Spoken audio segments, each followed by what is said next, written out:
કવા અને સ્વાગત છે તમારું પૂનમ્સ ફ્લેવર કિચનમાં। આજે હું તમને એક પ્રસાદની રેસીપી શીખવાડવાની છું જેનું નામ છે પંચક જયા। 5 વસ્તુઓથી બને છે અને ખૂબ જ શુભ માનવામાં આવે છે। ગણેશ ભગવાનને ધરાય છે અને તમે માતાજીને નવરાત્રિમાં, દિવાળીમાં, કૃષ્ણ ભગવાનને જન્માષ્ટમીમાં પણ ધરી શકો છો। એના માટે મેં અહીંયા 1 કપ ગોળ લીધો છે અને ખમણી લીધો છે એને, અને 1 કપ ગોળ હોય તો અડધો કપ જેટલું પાણી નાખવાનું છે અને આને સરસ આપણે ઉકાળી લેવાનું છે।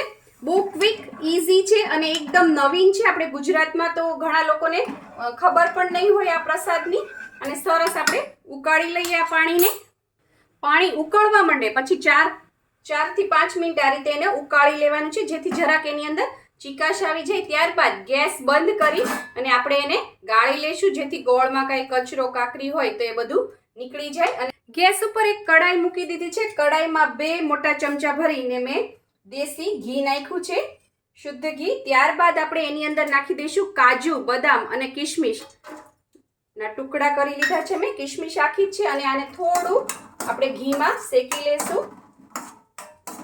અને એ શેકાતું હોય ત્યારે આપણે સેજ દ્રાક્ષ છે એ ફૂલવા માંડે, તરત જ ફૂલવા માંડશે એટલે એની સાથે આપણે નાખી દેવાનું છે ટોપરું। અડધો કપ ટોપરું લીધું છે મેં। અહીંયા 1 કપનું માપ તમારે સેટ કરી લેવાનું બધી વસ્તુ માટે।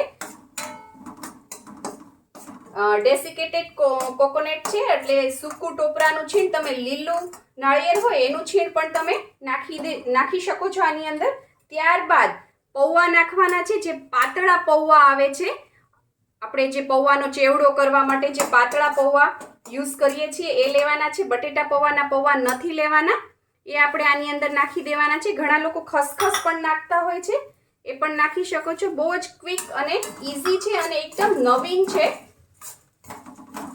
અને આને પણ આપણે શેકી લેવાના છે, બહુ શેકવાની જરૂર નથી। કાચા જામનમ પૌવા લઈ લેવાના છે, ધોવાના કે એવું કંઈ કરવાનું નથી। અને એની સાથે જ આપણે 2 લીલી એલચી છે એનો મેં અધકચરો પાવડર કરી દીધો છે, એ પણ આપણે આની સાથે જ નાખી દેવાનું છે। જસ્ટ આ બધાને ઘીમાં છે સેજ મિક્સ જ કરવાનું છે। ત્યારબાદ આપણે ગેસની ફ્લેમ છે હવે બંધ કરી દેવાની છે। જો 2 મિનિટ પણ નથી થઈ, આને બહુ નહીં શેકવાનું નહીંતર પૌવા છે એ ચવડ થઈ જશે। હવે ગેસની ફ્લેમ બંધ કરી અને જરાક આને થોડું ઠંડુ કરી લેવાનું, આવી રીતે 2-4 વાર હલાવીને। અને ત્યારબાદ આપણે જે આ ગોળનું પાણી રેડી કર્યું છે એ આની અંદર ધીમે ધીમે નાખવાનું છે, એકસાથે નહીં નાખી દેવાનું। આપણે જરૂર પડે એ રીતે આપણે નાખશું, અથવા તમે બીજા વાસણમાં પણ આને ટ્રાન્સફર કરીને ગોળનું પાણી નાખી શકો છો। આ રીતે ધીમે ધીમે નાખતા જવાનું અને મિક્સ કરતું જવાનું। પૌવા છે એ કેટલું પાણી પીવે છે એ રીતે તમારે નાખવાનું, કારણ કે પૌવાની જાત અલગ અલગ હોય છે, અલગ અલગ ચોખામાંથી બનતા હોય છે। અને એને આ રીતે ગોળના પાણીમાં થોડી વાર રહેવા દેવાના જેથી એ પાણી છે એ બધું શોષી લે આની અંદર અને પ્રસાદ છે એકદમ સરસ મીઠો થઈ જાય। આ રીતે મિક્સ કરતું જવાનું। બસ હવે ઇનફ છે આટલું પાણી, થોડુંક જ વધ્યું છે, થોડું હજી હું નાખીશ। પૌવા છે એ પીસે, નાળિયેર પણ નાખ્યું છે આપણે, એ પણ આની અંદર પાણી પીસે। અને આને એઝ ઇટ ઇઝ આવી રીતે 5 મિનિટ રહેવા દેવાનું। ગોળનું પાણી નાખીને મેં 5 મિનિટ એઝ ઇટ ઇઝ જ રહેવા દીધું। તમે જોઈ શકો છો પૌવા છે એ બધું જ ગોળનું પાણી પી ગયા છે। જુઓ તમે કેટલું સરસ થઈ ગયું છે। આપણે થોડું બચાવીને રાખ્યું હતું, એ પણ મેં પાછું નાખી દીધું હતું કારણ કે ઓછું લાગતું હતું। અને ક્યારેક તમારે એવું થાય કે પાણી છે ગોળનું વધારે થઈ ગયું, પૌવા છે હવે એબ્ઝોર્બ નથી કરતા ને થોડું લિક્વિડ જેવું લાગે છે, તો શું કરવાનું તમારે?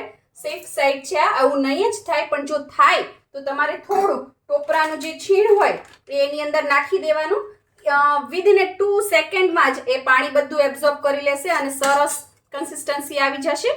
મારે તો આપણો પ્રસાદ રેડી છે। મેં એને ભગવાનને ધરવા માટે એક વાટકીમાં કાઢી લીધો છે। જુઓ તમે કેટલો સરસ લાગે છે ને એકદમ નવીન છે। બધા same to same Prasad repeat કરતા જ હોય છે, આ એક નવીન રેસીપી છે। અને પૌવા છે એ થોડા ક્રન્ચી રહેવા દેવાના, એકદમ નકરું પાણી નાખીને એકદમ સોગી ને સોફ્ટ નહીં કરી દેવાના, નહીંતર લોંદા જેવું થઈ જશે।